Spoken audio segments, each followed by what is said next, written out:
Oh, OK, apparemment. OK, donc les systèmes communicants sont omniprésents. On les retrouve absolument partout. Donc, à partir du Internet of Things, au système infonuagique, les logiciels qui roulent sur nos téléphones et même les logiciels qui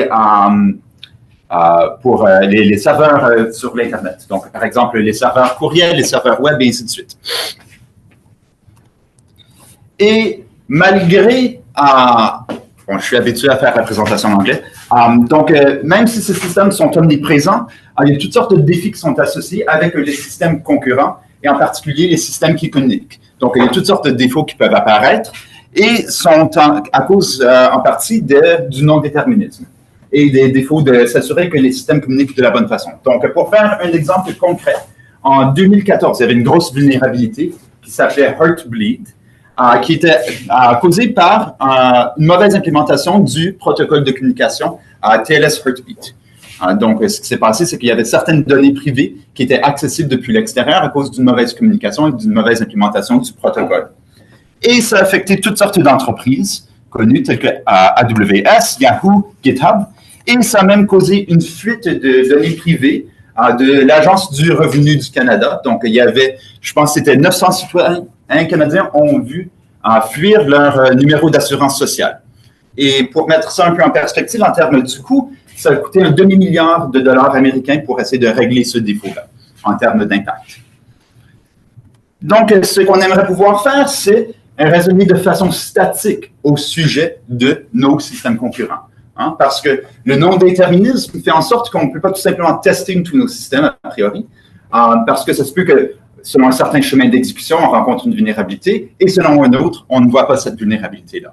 Donc, ce qu'on aimerait pouvoir faire, c'est dire, a priori, avant de même exécuter le système de façon statique, est-ce qu'il va marcher de la façon qu'on aimerait, ou est-ce qu'il y aura peut-être un défaut? Et une des approches importantes pour raisonner de façon statique au sujet de nos systèmes, de nos logiciels, c'est ce qu'on appelle l'équivalence de programme. Donc, l'équivalence de programme, ça dit tout simplement, est-ce que ce programme-là, il est équivalent à un autre programme? Est-ce qu'il a le même comportement, les mêmes propriétés? Et ça paraît peut-être comme une question un peu théorique, un peu abstraite. Qu'est-ce que ça veut dire d'être équivalent en termes que programme? Mais ça a quand même toutes sortes d'applications. Donc, par exemple, la vérification de programme. Ce que je peux avoir, c'est avoir une certaine implémentation hyper complexe. Je ne suis pas certain si elle est correcte ou non. Et ce que je peux faire ensuite, c'est donner une implémentation naïve, évidemment correcte, et montrer que les deux sont équivalentes. Une autre application, c'est par exemple l'optimisation. Supposons que j'ai une implémentation qui est lente ou quoi que ce soit. Ce que j'aimerais faire, c'est l'optimiser et faire certains changements tout en m'assurant que ça ne change pas le comportement d'entrée et de sortie du programme.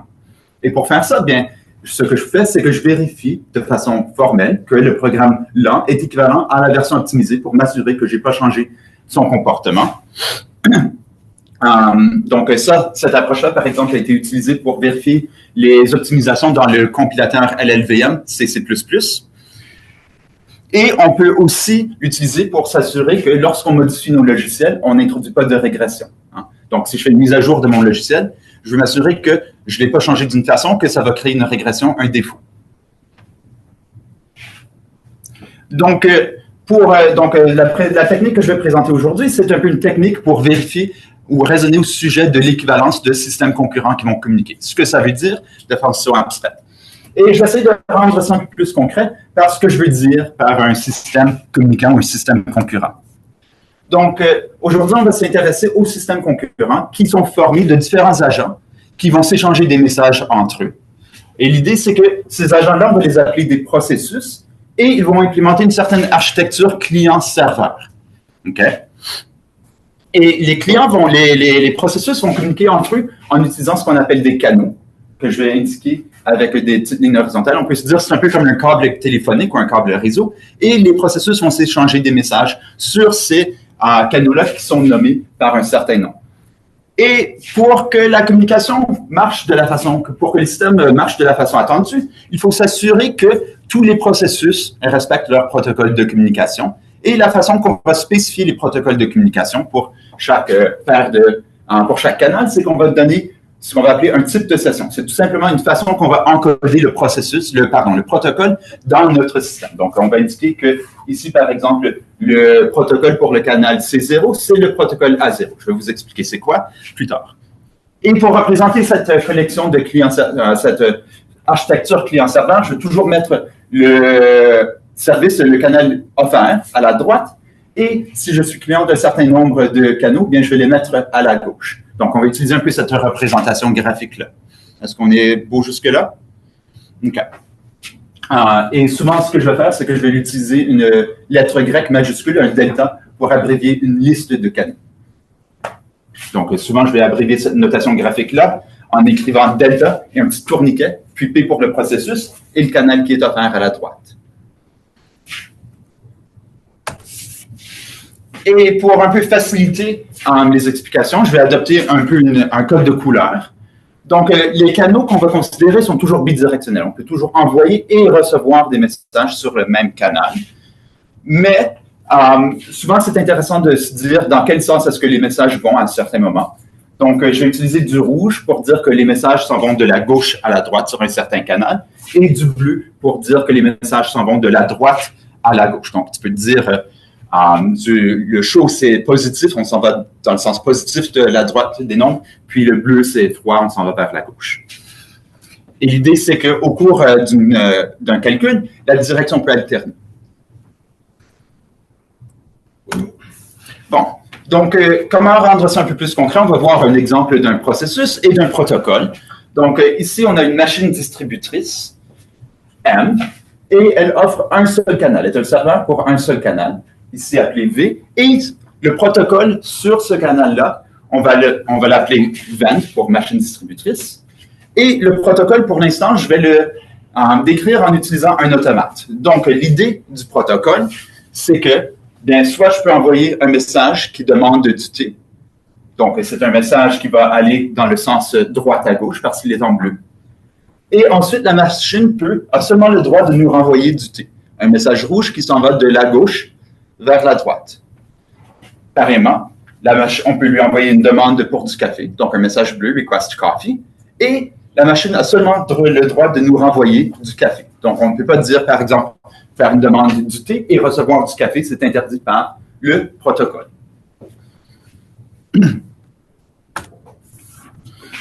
Et une question d'équivalence qu'on pourrait peut-être poser, c'est, supposons que j'ai ma machine distributrice de base, M, qui agit toute seule pour offrir et recevoir des requêtes et les boissons. Bien, est-ce qu'elle est équivalente à une machine professionnelle qui utilise, par exemple, une théière, puis une machine à café en arrière, et qu'elle utilise ces deux autres processus-là, que les clients de ces deux autres processus-là, pour traiter ses commandes?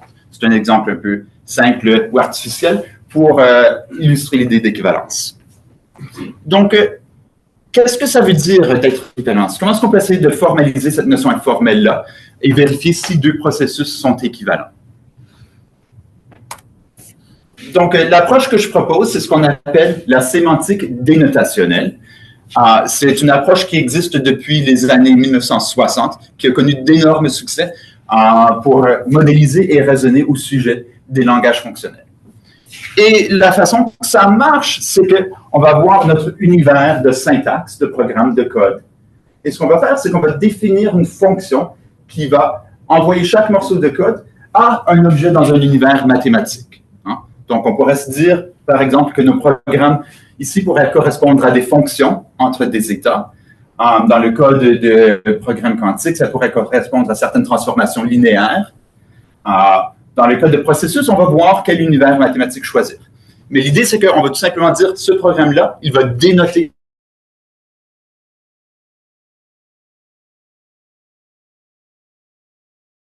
un objet mathématique qui va lui donner, ça nous donne automatiquement une notion d'équivalence sémantique. Parce que ce qu'on va faire, c'est qu'on va dire que deux programmes seront équivalents s'ils dénotent le même objet mathématique. Donc, si j'ai des programmes, disons, impératifs qui représentent des fonctions entre des étapes, bien, je vais dire que mes deux programmes impératifs sont équivalents s'ils représentent la même transformation d'état. OK. Et la partie très intéressante ou utile au sujet de l'approche dénotationnelle, c'est que cette fonction-là, qui donne la correspondance entre la syntaxe et les programmes, bien, elle est définie par récurrence sur la structure du programme.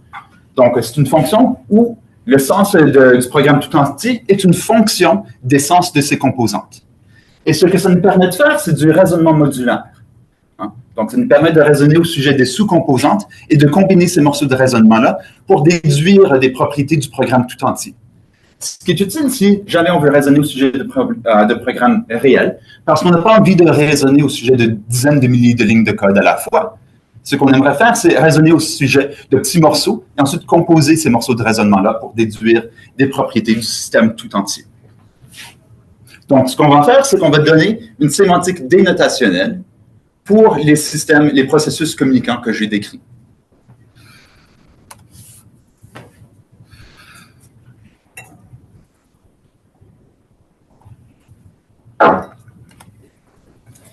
Et oui, la sémantique dénotationnelle nous donne une technique de raisonnement, mais elle est aussi utile en termes d'outils pour faire la conception de langage.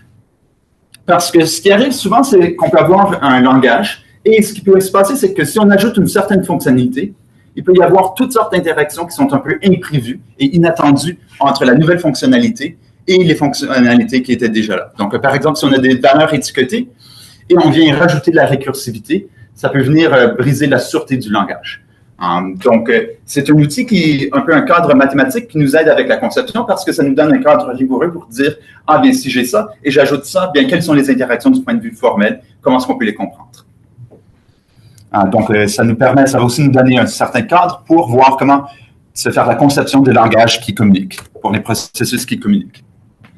Donc, la contribution que je vais vous présenter aujourd'hui, c'est ce qu'on appelle une sémantique dénotationnelle pour un certain langage de processus qui s'appelle Polarized Intuitionistic Processes. Donc, c'est un langage de programmation pour les processus qui communiquent, où la communication, elle est bidirectionnelle. Donc, le point intéressant ici, c'est que les modèles précédents, ils s'intéressaient uniquement au système où la communication est unidirectionnelle, où tu peux seulement envoyer des messages sur un certain canal, ou tu peux seulement recevoir des messages sur un certain canal. Donc, aujourd'hui, on va voir comment s'occuper de la communication bidirectionnelle. L'autre partie qui est nouvelle, c'est qu'on va permettre à la topologie du réseau ou des processus d'évoluer. Donc, par le passé, on supposait toujours qu'on avait une topologie fixe, qu'on ne pouvait pas rajouter des processus au système ou qu'on ne pouvait pas déléguer la communication entre les divers processus. Donc, la sémantique, maintenant, que je présente, va nous permettre de raisonner au sujet de ces nouvelles fonctionnalités-là. Est-ce que tu peux poser des questions? Oui, absolument. Donc, pour la question du bidirectionnel, est-ce que ce n'est pas la même chose d'avoir deux canaux, une pour envoyer, l'autre pour recevoir? Oui et non. Donc, je vais revoir ce point-là plus tard. Oui, je vais revoir ce point-là parce que c'est une subtilité. Ce qui se passe, c'est que si on essaie de décomposer de façon naïve en deux canaux, bien, on ne peut plus assurer que, avec les techniques précédentes, on ne peut plus assurer que les communications vont respecter le protocole. Et je vais voir exactement des exemples concrets là-dessus. Ouais. Juste sur la synthèse précédente, ouais. Vous avez expliqué que, non, c'est là. C'est là. Que nous avons un code, on essaie de chercher, de trouver l'équation mathématique dessus. Généralement, c'est comme si on fait du reverse engineering, c'est généralement nous avons l'équation mathématique, on l'écrit, on la traduit en un langage, dans un langage spécifique de programmation. Donc c'est juste, on fait le chemin inverse. Non, c'est pas ça. C'est pas forcément. Donc, si j'ai bien compris, tu supposes préalablement que tu as une certaine équation que tu essaies d'encoder dans ton programme? Oui. Généralement, c'est ça. Donc, ici, les objets mathématiques ne sont pas forcément des fonctions, par exemple. Donc, l'idée, c'est qu'on va tout simplement essayer de trouver un certain modèle pour nos programmes. Donc, ce n'est pas forcément des fonctions. Ça pourrait être, par exemple, pour les langages impératifs avec la mémoire faible, weak memory. Ce que ça va représenter, c'est une certaine structure ordonnée ou un certain graphe qui relie les différentes actions sur la mémoire, donc l'écriture et la lecture. Et le fait qu'on a un modèle de mémoire faible, un weak memory model, veut dire qu'on n'a pas un ordre total, qu'il y a des actions sur la mémoire qui ne sont plus comparables. Donc, ce n'est pas forcément une fonction, c'est tout simplement un objet mathématique, un graphe, n'importe quoi, qui donne le sens au programme. Est-ce que ça explique? Oui. OK. D'autres questions?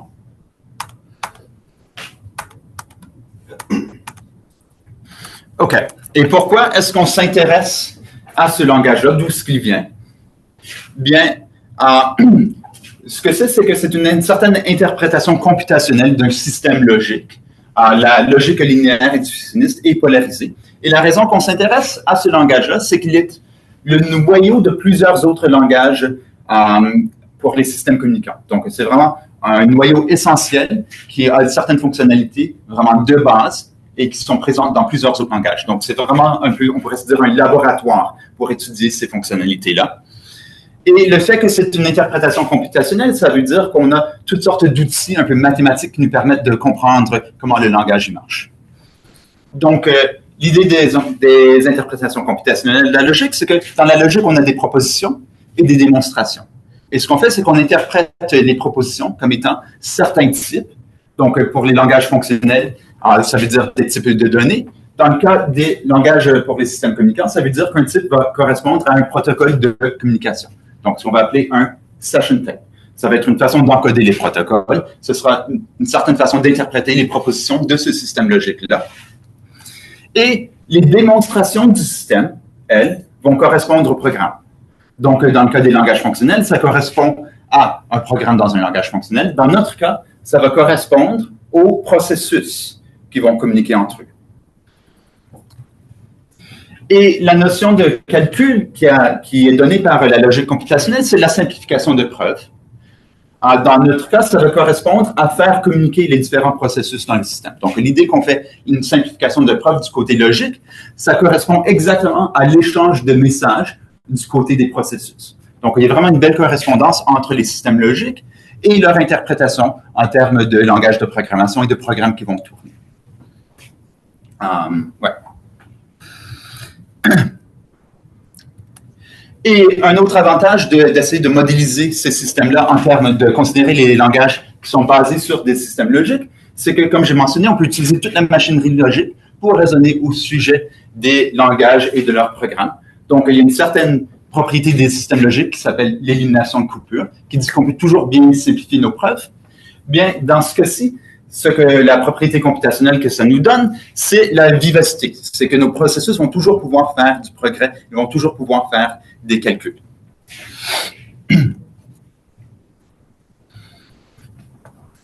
OK.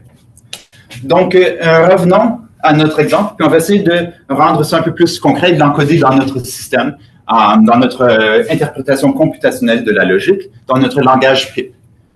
Donc, la façon qu'on va qu'on va encoder notre protocole de communication, c'est qu'on va utiliser une syntaxe, il y a des types de sessions, ou, si tu veux, on pourrait se dire une proposition dans la logique linéaire, ou ce qu'on va encoder le choix entre deux messages qui s'en vont de la droite à la gauche, on va dénoter ça par une esperluette. Et les messages qui s'en vont vers la droite, un choix, on va dénoter ça par un plus. Donc, l'idée, c'est que ici,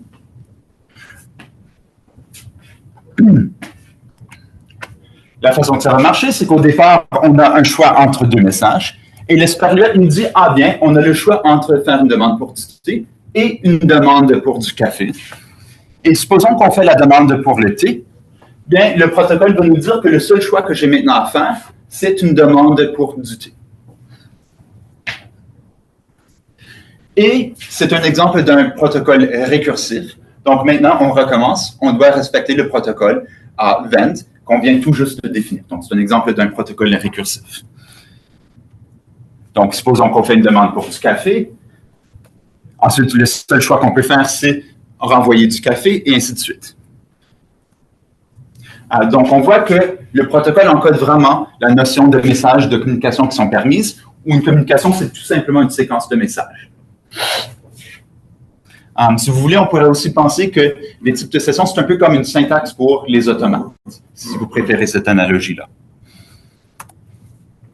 OK. Est-ce qu'on est content sur les protocoles et les types de sessions? Okay. Et là, pour donner un peu un exemple du langage de processus qu'on va considérer, bien, je vais vous montrer un petit exemple d'une machine distributrice. Donc, la façon que ça va marcher, c'est qu'on a notre machine M, qui va faire une analyse de cas sur le message qu'il va recevoir.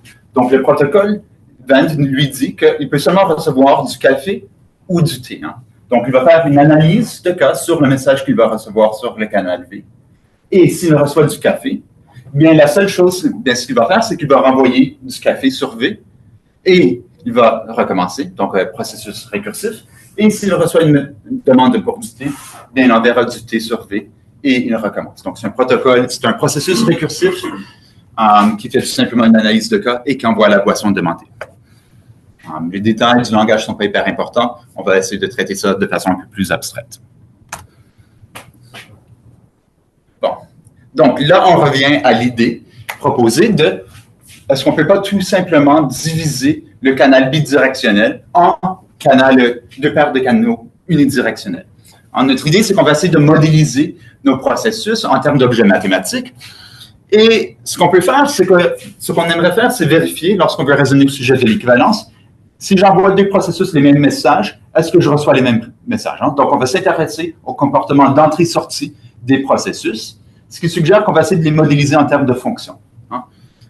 Donc, ce qu'on pourrait faire, c'est dire, ah bien, mes canaux bidirectionnels, je peux les modéliser en termes de paires de canaux unidirectionnels. Et ce que je pourrais essayer de faire, c'est dire que, ah bien, un processus, il représente tout simplement une fonction à partir des messages sur ces canaux d'entrée vers les messages possibles sur ces canaux de sortie. Donc, on pourrait se dire que notre processus N, il dénote simplement une fonction qui va partir des messages sur ces canaux d'entrée, donc par exemple les demandes pour du thé et du café, vers l'ensemble des messages qu'il peut envoyer, donc les demandes pour du thé, pardon, les boissons thé et café. Est-ce qu'on est content là? Et je vais tout simplement présager, ça ne marchera pas, mais ce sera notre point de départ. Et je vais vous expliquer pourquoi que ça ne marche pas.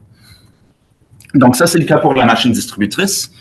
Et si on était pour généraliser ça, bien, on fait la même chose pour chacun des canaux. Donc, on a une pile de canaux en bidirectionnel. On divise chacun en deux. Et ce qu'on dit, c'est que notre processus, bien, il va tout simplement dénoter une fonction qui va des messages sur ces canaux d'entrée. Donc, quels sont ces messages, ces canaux d'entrée? Ce sont les canaux rouges à la gauche et le canal bleu à la droite. Et ces canaux de sortie seront les canaux bleus à la gauche et le canal rouge à la droite. Donc, on va dire que notre processus va tout simplement dénoter une fonction qui part des messages sur les canaux d'entrée vers les messages possibles sur les canaux de sortie. Et c'est exactement ce qu'on a si on utilise les sémantiques qu'il y avait déjà. Donc, il y avait une approche sémantique qui s'appelle les Data Flow Networks ou les CAN Networks des années 1970. Il y avait aussi les sémantiques basées sur la géométrie de l'interaction des années 90. Ce qu'on ferait, c'est qu'on dit que notre protocole va dénoter un ensemble, une paire d'ensembles de communication. Ici, je dis domaine, c'est une sorte d'ensemble particulier. Donc, on va dire qu'un protocole va dénoter un ensemble rouge de messages, c'est-à-dire ceux qui vont aller de la gauche vers la droite, et il va dénoter un ensemble bleu de messages, ceux qui vont aller de la droite à la gauche. Donc, ce sont les messages qui sont permis par le protocole. Et on va dire qu'un processus va dénoter une certaine fonction entre ces ensembles-là. Donc, ici, c'est exactement ce que j'avais sur la diapo précédente. C'est une fonction qui part des messages d'entrée vers les messages de sortie.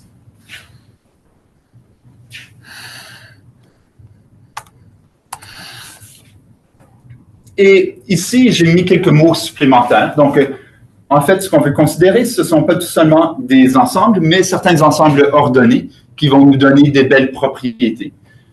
Et ce qu'on veut, ce sont des fonctions qui sont continues, donc monotones, et qui vont bien gérer les communications infinies. Donc, je vais sauter la partie mathématique et je vais expliquer, rendre ça un peu plus concret avec notre exemple. Donc, ici, ce qu'on va faire, c'est, C'est quoi la continuité encore? Je vais l'expliquer. Si tu veux la continuité, je peux mettre la définition. J'allais la sauter. J'allais sauter la définition. Mais l'intuition, c'est que je vais donner une intuition informelle. Je vais la revoir avec l'exemple concret. Mais c'est que la fonction continue, elle doit être en monotone. Donc, si je te donne plus d'entrée, la sortie doit aussi être inférieure. Donc, l'idée, c'est que ça va correspondre à traiter les messages de façon un peu séquentielle. Je ne peux pas retourner dans le passé et t'envoyer moins si tu envoies un autre message. C'est juste en termes de nombre de messages, c'est tout. Oui, ou si tu veux penser à les messages étant des séquences ordonnées par leur préfixe. Et la continuité, c'est que je dois m'assurer que je préserve un peu les limites. Donc, si je te donne une séquence de préfixes qui vont grandir, donc une séquence de messages, bien toi, tu dois aussi, et ça approxime une séquence infinie de messages, disons que j'ai un processus qui ne termine jamais, bien je dois traiter les messages infinis et leurs approximations finies de façon assez uniforme. Donc, la définition mathématique, elle est là. J'allais la sauter vu qu'on n'est plus au lacet. Mais je veux la revoir. C'est pas interdit de pratiquer des mathématiques dans notre département. Bon, je peux faire la définition, revoir les définitions si on veut. Mais... Peut-être pas aujourd'hui. OK. Peut-être pas en présence de gens. Mais je pense que c'est plus intéressant de voir ça du point de vue un peu plus concret. Donc, qu'est-ce que ça veut dire dans le cas de notre machine distributrice? Bien, on va avoir deux ensembles ordonnés. Donc, on va avoir notre ensemble ordonné rouge qui va contenir les séquences finies et infinies de messages T et café. Donc, c'est tout simplement, par exemple, la séquence vide, la séquence qui contient juste T ou café, la séquence T et café, et ainsi de suite. Et l'ensemble rouge, il va être, lui, l'ensemble ordonné, selon les préfixes, de demande de thé et demande de café. Et ce qu'on va voir, c'est que notre machine distributrice va, elle, représenter une fonction continue qui va de l'ensemble des demandes vers l'ensemble des boissons. Et qu'est-ce que la continuité veut dire? Donc, elles sont monotones. Donc, ce que ça veut dire, c'est que je te donne, si je t'envoie d'autres messages, ça ne peut pas affecter les messages que tu m'as déjà envoyés en réponse. Donc, si je t'envoie une demande pour du thé et tu me renvoies du thé, et ensuite je te demande du café, bien, tu ne peux pas retourner dans le temps puis changer ta réponse. Tu ne peux aussi pas retourner dans le temps puis dire « Ah, en fait, je ne t'ai rien envoyé. » Donc, l'idée, c'est que c'est monotone. Si je te donne d'autres communications, tu ne peux pas changer les communications que tu m'avais déjà envoyées. Et la raison que c'est une propriété qu'on souhaite, c'est que les systèmes vont traiter les communications message par message dans l'ordre donné. Donc, si je traite les communications message par message, je ne devrais pas pouvoir changer d'avis puis retourner dans le passé pour changer mes réponses aux messages que j'ai déjà traités. Comment on appelle cette propriété? La monotonicité. Monotonicity. Ah, ok. Ouais. Peut-être qu'il y a un autre terme, parce que la continuité et la monotonicité, c'est un peu peut-être que garder la précédence, un truc. Mais le terme continuité, ça donne référence à la continuité mathématique des fonctions. Donc la fonction, elle est continue, elle est définie en tout point. Et ici, on parle de messages qui sont discrets. Ah, donc... sont des... Donc, c'est continu du point de vue... Est-ce qu'il y a quelqu'un qui l'a utilisé avant? Ah oui, ça existe depuis les années 60. Donc, la continuité, en fait, c'est une continuité du point de vue topologique. Donc, ces ensembles-là, ordonnés, ils ont une topologie et les fonctions sont continues du point de vue topologique. Donc, je cache un peu la partie topologie, mais il y a de la topologie là. Puis, la notion de continuité, c'est vraiment une notion topologique. On est continu du point de vue topologique. Et la continuité. Donc, ce qu'on aimerait pouvoir faire, c'est modéliser des systèmes qui ne terminent jamais. Donc, en réalité, on s'entend, il n'y a pas de communication infinie. On a juste des communications où je t'envoie un certain montant de données, mais ce qu'on aimerait pouvoir faire, c'est dire, ah bien, ça se peut que mon système, en principe, ne terminerait jamais, que je peux continuer à lui envoyer de plus en plus de communications et recevoir de plus en plus de réponses. Et la façon qu'on modélise cette notion de séquences non terminées, c'est avec des séquences infinies. Et ce qu'on aimerait faire, c'est s'assurer que les calculs infinis soient déterminés par leurs approximations finies, pour que ce soit un beau modèle de calcul. Juste une question, peut-être une réflexion. Donc, vous considérez les systèmes qui sont infinis. Donc, est-ce que vous avez pensé à avoir peut-être pour les systèmes qui sont fault tolerant, là où il y a un état et un lien vers une erreur, et puis cette erreur va faire retenir le système au début. Ce n'est pas le protocole en tant que tel, mais là où il y a une erreur, il y a un problème, ou un blocage par exemple, puis on part vers un autre état qui est prédéfini, comme un reboot peut-être de la machine à état fini. Donc, moi non, mais d'autres oui. Donc, en fait, il y a toute une sous-discipline qui s'intéresse donc, une des applications, ce sont les senseurs qui sont à base de capteurs voltaïques. Donc, ce sont des capteurs et ils ont un montant de pile fini, un montant d'électricité fini dans leur pile. Ils doivent faire un certain montant de calcul. Et ensuite, ce qui peut se passer, c'est que ta pile tombe à terre, tu n'as plus d'électricité et tu tombes en panne. Et tu dois attendre que ta pile se recharge avec les rayons du soleil pour pouvoir continuer ton calcul. Donc, comment est-ce que tu peux gérer cette mise d'état-là, puis le recommencement de ton calcul? C'est quelque chose qu'on peut faire dans ce style de système-là, mais que je n'ai pas encore considéré avec cette sémantique-là. Est-ce que ça répond un peu? Ouais. Donc, l'idée, c'est que il faut que les calculs infinis soient déterminés par leurs approximations finies. Donc, si je t'envoie une séquence de demandes de T et tu ne me réponds jamais, et ensuite, je te donne la séquence infinie de demandes de T, bien, tu n'as pas le droit de tout d'un coup me dire « Ah, je t'envoie une séquence infinie de T. » Parce que tu ne respecterais pas cette notion qui est garantie par la continuité, que ton comportement infini est déterminé par tes approximations finies.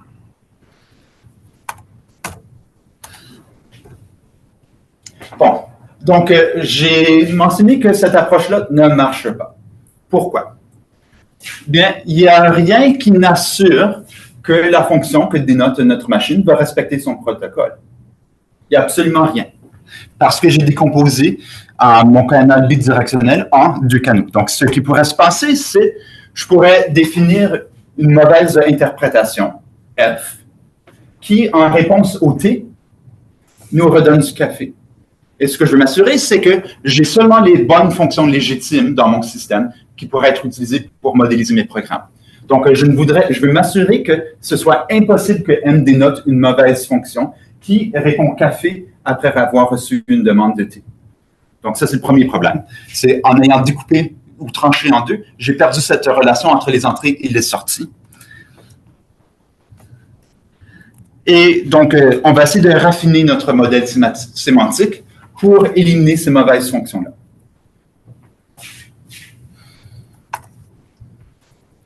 Donc, le problème, c'est qu'on avait un peu perdu la relation entre les communications rouges et les communications bleues. On ne sait pas lesquelles sont compatibles ensemble et lesquelles ne correspondent pas ensemble. Donc, ce qu'on va faire, c'est qu'on va introduire un troisième ensemble qui contient les communications bidirectionnelles qui sont permises par le protocole. Donc, les va-et-vient qui sont autorisés. Et on va spécifier comment décomposer ces communications-là en communications rouges et bleues. Et la façon qu'on va spécifier cette décomposition-là, c'est avec une fonction injective. Et ce que ça va nous permettre de faire, c'est de voir quels éléments dans cet ensemble-là correspondent réellement à une communication bidirectionnelle. Parce que si je décompose quelque chose avec une fonction injective, bien, et j'ai une communication dans l'image, bien, je sais que ça correspond à une réelle communication bidirectionnelle. Donc là, ce qu'on va faire, c'est qu'on peut raffiner la sémantique de nos processus pour utiliser ces sémantiques, ces communications bidirectionnelles-là. Donc l'idée, c'est que maintenant, on va quand même garder le même domaine. Je vais quand même te donner tes messages d'entrée. Et toi, ce que tu vas faire, en tant que fonction que dénote le processus, c'est que tu vas venir compléter ces messages-là. Donc, c'est un peu comme si, pour faire une analogie, je te donne un sondage ou une phrase avec des trous, puis toi, tu viens mettre tes réponses dans les trous pour créer une communication bidirectionnelle. Donc, en revanche, ce que ça veut dire, c'est que, par exemple, pour faire un exemple, si j'envoie une séquence de demandes de café et de demandes de thé, bien, j'ai le droit de remplir les trous avec du café, puis du thé, parce que je sais que, par définition, ça, c'est une communication bidirectionnelle autorisée. Mais ce que je ne peux pas faire, c'est par exemple répondre avec du thé si tu me demandes du café. Pourquoi? Ce n'est pas une communication bidirectionnelle qui est autorisée par le protocole. Et l'autre chose, c'est que ça va venir assurer qu'on ne fait pas de tamponnage, par exemple. Donc, le protocole VEND n'avait aucune notion de tamponnage. Donc, la sémantique va assurer que si on reçoit deux requêtes, on ne peut pas dire « Ah, envoie-moi l'autre requête avant de la remplir ». Donc, ça assure qu'on a une certaine communication, qu'on a seulement les communications qui sont autorisées.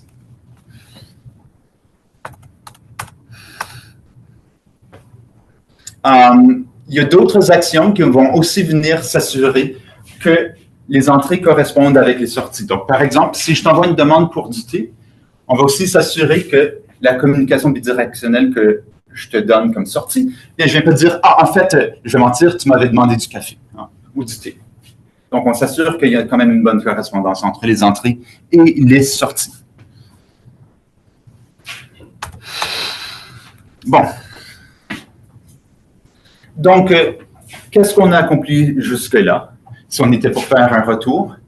Bien, ce qu'on va faire, c'est qu'on va interpréter nos communications dans ce qu'on va appeler une certaine catégorie, c'est un concept mathématique, où les objets, les dénotations de nos protocoles vont être certaines décompositions de communication bidirectionnelle en paires de communication unidirectionnelle, et où les morphismes ou les fonctions vont être certaines fonctions continues qui satisfont les axiomes que j'ai un peu décrits. Et là, le défi, c'est comment est-ce que je peux composer les différentes dénotations de processus dans ce modèle-là. Hein? Parce que ça n'a pas grand-chose d'avoir une dénotation d'un processus tout seul ou un processus ne communique avec rien. Ce qu'on aimerait pouvoir faire, c'est, si j'ai deux processus, les faire communiquer ensemble et modéliser la communication entre les deux. Donc, on a besoin de trouver une certaine notion de composition dans cet univers mathématique-là, qui est une catégorie. Content jusque-là?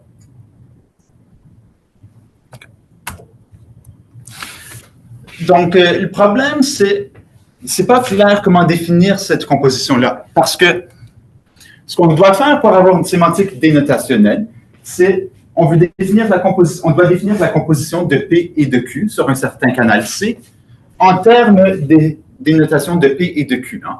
L'idée, c'est que dans la sémantique dénotationnelle, le sens d'un programme tout entier est donné en fonction des sens de ses parties.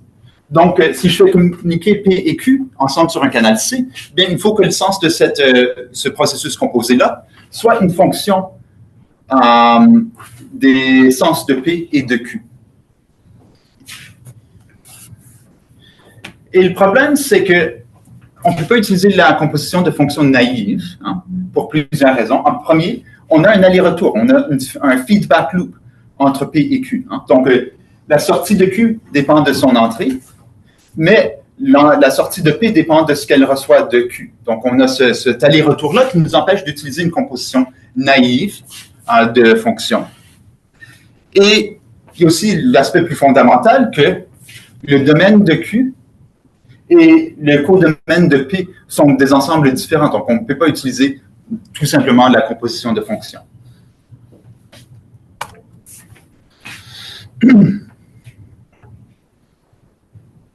Est-ce que le défi est correct?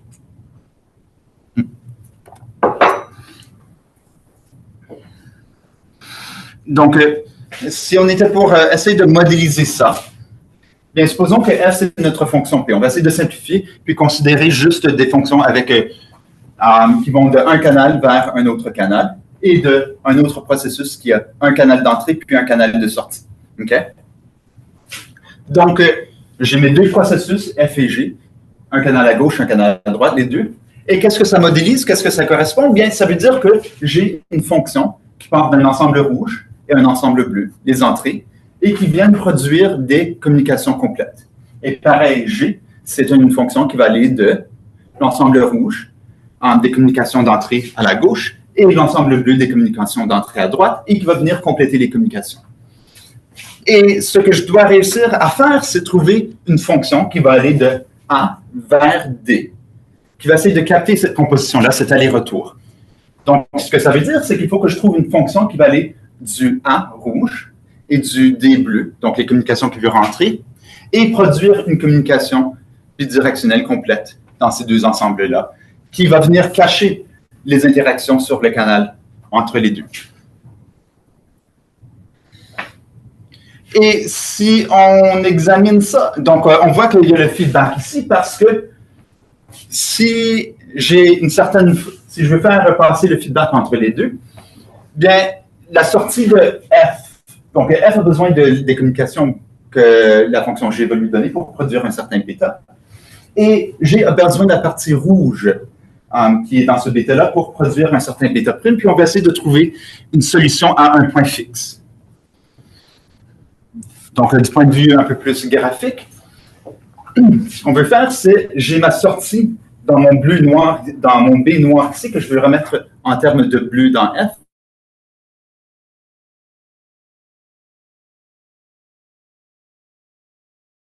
J'ai mon B noir de F que je veux rentrer. Je peux utiliser le fait que j'ai une certaine décomposition des communications bidirectionnelles dans leurs deux composantes pour essayer de sortir ces sorties-là et les réacheminer à l'intérieur des fonctions.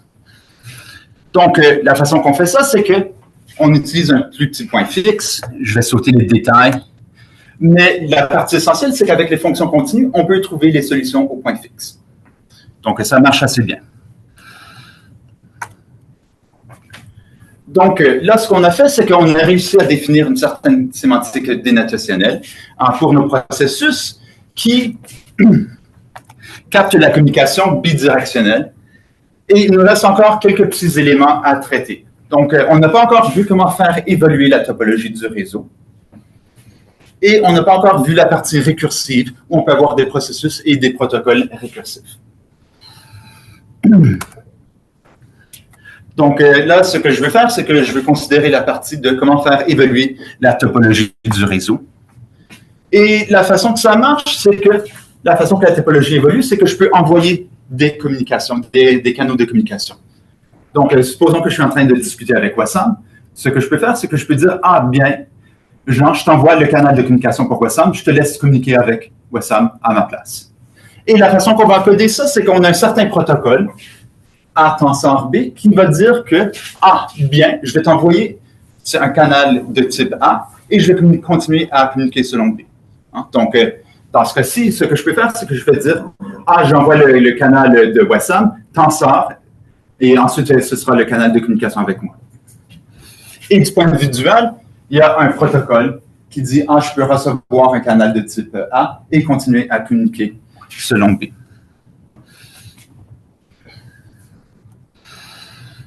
Et ce qu'on peut faire, c'est qu'on peut essayer de modéliser ces protocoles-là en utilisant des sémantiques qui existent déjà pour la logique linéaire.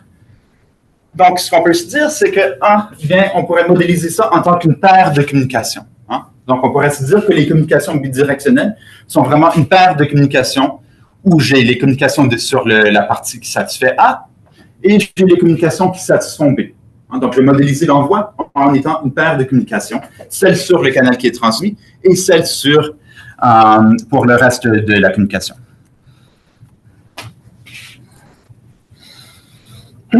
Et comment est-ce qu'on peut essayer de modéliser ça? Bien, qu'est-ce qu'il faut faire?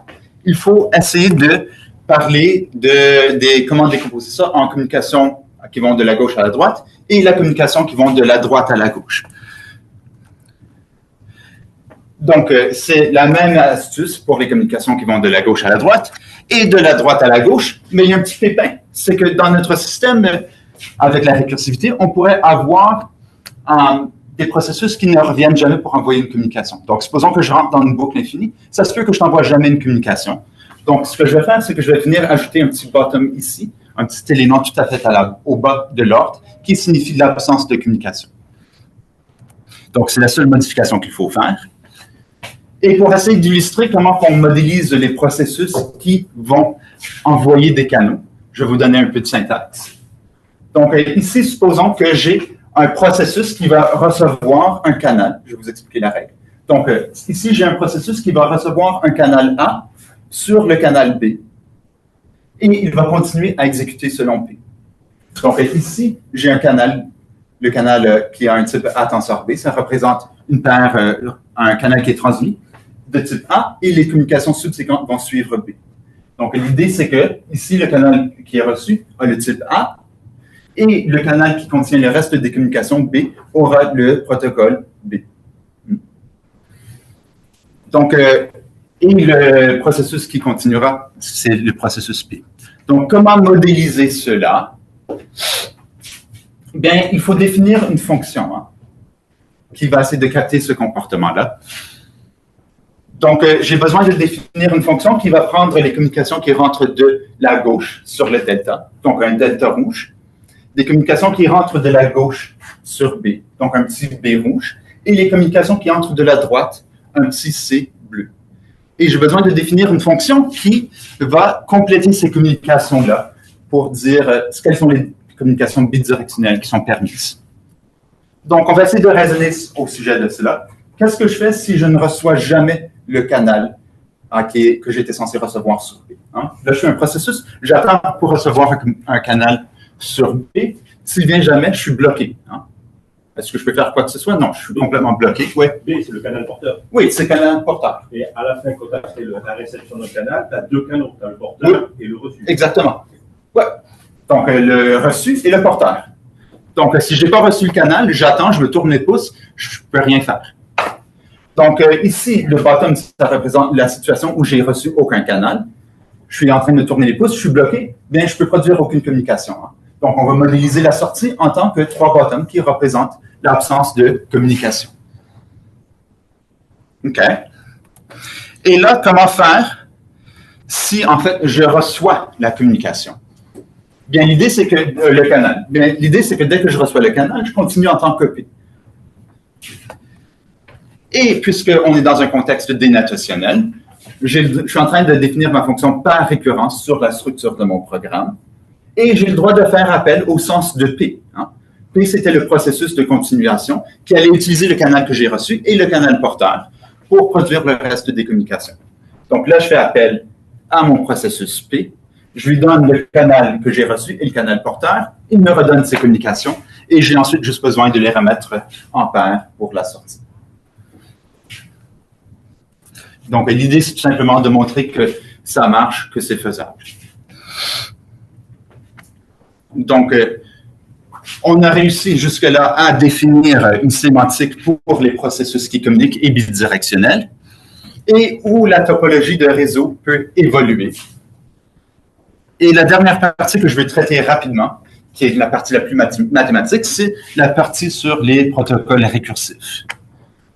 Et là, je vais faire un survol hyper rapide parce que je n'ai pas trop envie de rentrer dans les maths. OK, donc les processus récursifs, la façon qu'ils sont modélisés, c'est, on fait exactement la même chose qu'on fait pour les programmes récursifs depuis les années 70. Hein? Donc, pour les langages fonctionnels, l'intérêt de la sémantique dénotationnelle en termes de fonctions continues, c'est qu'elles ont des points fixes. C'est toute la raison d'être de la sémantique dénotationnelle en termes de fonctions continues, c'est que ça nous permet très, très facilement de modéliser la récursivité en termes de points fixes.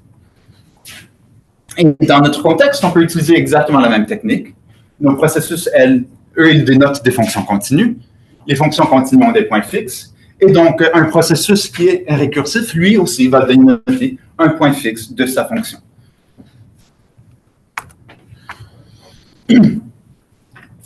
Et on va faire, je vais sauter les détails, mais on fait quelque chose de semblable pour les types récursifs.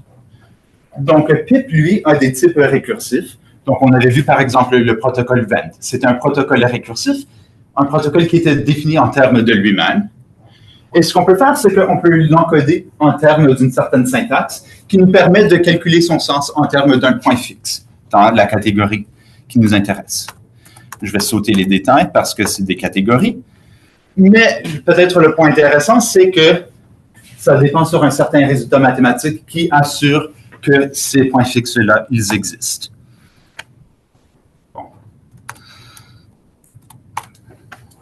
Bon, donc là, ça fait 48 minutes que je fais du blabla mathématique. Et la raison, on pourrait peut-être se poser la question, est-ce que ça a du sens? Est-ce que c'est utile? Est-ce que ça correspond réellement au comportement opérationnel de nos programmes? Hein? Parce que ça sert à quoi d'avoir un modèle mathématique si ça ne correspond pas au comportement opérationnel des programmes? Si je peux prouver, c'est du côté mathématique, un résultat qui ne correspond pas au comportement qu'on peut observer, pourquoi le faire? Et du côté opérationnel, qu'est-ce que ça veut dire que deux programmes sont équivalents? Bien, la notion canonique, c'est ce qu'on va appeler la congruence barbelée. C'est un néologisme, j'ai aucune idée, le mot n'existe pas en français. La barbed congruence. Et l'idée que c'est quand même assez intuitif, c'est qu'on va dire que deux programmes sont équivalents du point de vue opérationnel s'ils peuvent s'imiter dans n'importe quelle situation. Donc, peu importe la situation où je mets les deux processus, s'ils peuvent s'imiter, s'il n'y a aucune expérience que je peux faire qui peut les distinguer, on va dire qu'ils sont équivalents du point de vue opérationnel. C'est un peu l'intuition de la congruence parabolique. Donc, pour rendre ça un peu plus concret du côté des processus, on pourrait se dire, peu importe les messages que je t'envoie lors de l'exécution, si tu me renvoies toujours la même réponse, je suis incapable de te distinguer. Et un des grands théorèmes que j'ai démontré, c'est c'est quoi en français, soundness? En tout cas, la soundness qui dit que si j'ai deux programmes qui sont équivalents du point de vue dénotationnel, donc si je peux les montrer équivalents dans mon modèle, bien, ils sont équivalents du point de vue observationnel, du point de vue exécution. Donc, ce que ça nous permet de faire, c'est d'utiliser ce modèle mathématique-là pour raisonner au sujet des exécutions de programmes. Et pourquoi est-ce que c'est utile? Bien, c'est hyper difficile de montrer que deux programmes sont équivalents du point de vue observationnel. Hein? Pourquoi? Parce qu'il y a une quantification universelle ici. Il faut que je fasse une quantification sur tous les contextes possibles. Et du point de vue de démonstration, c'est hyper compliqué de faire ça. On ne peut pas le faire par contradiction. C'est difficile. Il y a toutes sortes de techniques qui ont été développées pour essayer de gérer ce quantificateur universel-là. Okay. Ouais. Donc, l'avantage, c'est que ici, j'ai juste besoin de calculer deux fonctions et de montrer que ça nous donne la même fonction. Et je peux facilement conclure que mes deux programmes sont équivalents. Donc, c'est une petite page de preuve. J'ai fait, tu calcules les deux dénotations, ça te donne deux fonctions. Tu dis, ah, ce sont les mêmes fonctions. J'ai les deux mêmes programmes. Et là, je sais que peu importe le contexte où je vais les utiliser, du point de vue d'exécution, elles auront le même comportement. Et en fait, on peut améliorer ce résultat-là. Donc, on peut aussi montrer que dans la plupart des cas, donc tant qu'on ne reçoit pas de canaux de communication, si j'ai deux processus qui sont équivalents du point de vue exécution, bien, elles seront équivalentes dans le modèle. Donc, ça nous dit que le modèle et les exécutions sont en correspondance. Et cette sémantique, je l'ai utilisée pour vérifier toutes sortes de résultats. Donc, j'ai utilisé pour vérifier des processus qui font du traitement de flux, des processus qui font de l'arithmétique binaire, toutes sortes d'identités logiques, et ainsi de suite. Et pour un peu mettre le travail en contexte, PIP n'est pas l'unique langage qui est une interprétation computationnelle de la logique. Donc, à l'origine, ça date de 2010. C'était une interprétation entre la logique linéaire, intuitionniste, et le pi-calcul, donc un certain calcul pour les processus. Et là, c'était la communication synchrone. Ensuite, il y avait un langage qui s'appelle SIL, qui nous permet d'utiliser des fonctionnalités de programmation fonctionnelle pour essayer de gérer ou de créer des processus. Une autre interprétation basée sur la logique linéaire classique. Et la raison que moi, je me suis intéressé à la partie polarisée de PIP, donc Polarized Intuitionistic Processes, c'est que ça nous permet d'avoir et la communication asynchrone et la communication synchrone. Donc, la polarité, ça nous permet de capter les deux comportements. Il y a aussi d'autres sémantiques dénotationnelles. Donc, Atki, lui, a donné une dénotation en termes d'ensemble et de relations. Le problème, c'est que ça ne nous permet pas de capter la récursivité. Et si on veut des processus qui sont réalistes, on aimerait pouvoir écrire des processus récursifs, des protocoles récursifs. Et la continuité est essentielle pour pouvoir faire ça. Il y a une sémantique basée sur les dérivés de Zuzowski pour une version de CP qui est quand même assez complexe et encore ne traite pas la récursivité. Et il y a toutes sortes d'autres sémantiques pour les logiques. Bon. Donc, ce que j'aimerais toujours faire, c'est essayer d'obtenir la pleine correspondance entre le comportement exécutionnel et le comportement décrit de façon mathématique. Donc, comme j'ai mentionné, j'avais la correspondance absolue tant que je n'utilise pas ce protocole-là où je permets les serveurs de recevoir des canaux. Et ce que j'aimerais pouvoir faire, c'est améliorer la sémantique pour pouvoir capter cet opérateur-là. Une autre application, c'est ce qu'on appelle en anglais des partial identity monitors.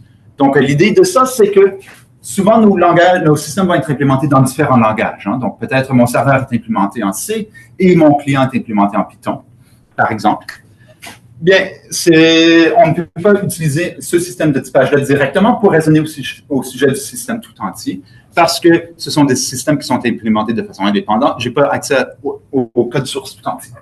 Donc, les Partial Identity Monitors, ce que ça fait, c'est que ça va venir placer un processus entre le client et le serveur qui va observer les communications et qui va faire sonner une alarme si jamais il y a une communication qui ne respecte pas le protocole. Donc, c'est un peu une notion de monitorat où je moniteur les communications, m'assurer qu'on respecte le protocole. Et la difficulté, c'est de vérifier si un certain processus est réellement un tel moniteur qui fait absolument rien tant qu'il n'y a pas de mauvaise communication. Les systèmes pour vérifier cette propriété-là sont hyper complexes. Et c'est quand même assez facile de raisonner, vérifier si un processus est un Partial Identity Monitor dans mon système, parce qu'on a tout simplement besoin de vérifier, en utilisant la notion d'ordre sur les fonctions, si c'est approximé par la fonction identitaire. Hein, on comprend bien la fonction identitaire. Il y a un ordre sur les fonctions. J'ai tout simplement à voir si la fonction est en dessous de la fonction identité pour vérifier si j'ai réellement un Partial Identity Monitor. Donc, ça simplifie énormément la tâche. Et j'aimerais aussi raisonner au sujet du sous-typage. Donc, pour l'instant, on peut seulement composer deux processus s'ils utilisent exactement le même protocole. Et la notion de sous-typage, c'est que si WSM peut accepter un certain ensemble de messages, et moi, je lui envoie seulement, disons, 3 de ces messages-là, il devrait pouvoir gérer la communication entre nous deux. Hein? Donc, si jamais j'ai un serveur et un client, où le serveur est capable de gérer plus de messages que ce que le client lui enverra, la composition devrait marcher. Elle devrait être permise. Et ma sémantique devrait un jour pouvoir gérer ces situations-là. Il n'y a pas de contrôle de flux entre les clients et serveurs. Qu'est-ce que tu veux dire? Que l'émetteur n'envoie pas trop de messages. Ce n'est pas le récepteur, ce n'est pas le serveur qui va décider. Dans les deux sens aussi. Okay. Ouais. Donc, si toi, tu m'envoies, supposons qu'il faut aussi s'assurer que toi, en tant que serveur, que tu ne me renvoies pas trop de messages que je ne sais pas gérer. Donc, c'est vraiment une notion symétrique dans les deux sens qui est un peu subtile. Ouais. Mais ce n'est pas l'autre côté qui va dire je m'envoie trop de messages, un truc comme ça. Bien, ce qu'on veut faire, c'est interdire statiquement ces situations-là. On veut s'assurer qu'on ne peut jamais composer deux processus qui seraient dans une telle situation. Ouais. OK. Donc, un bref aperçu.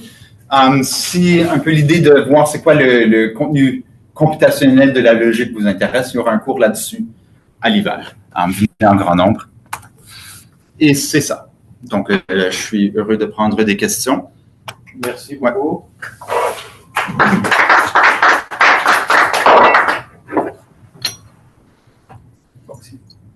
Une question? Oui. D'accord. Donc ici, le vocabulaire que vous utilisez, c'est juste au niveau du input-output. Et on sait que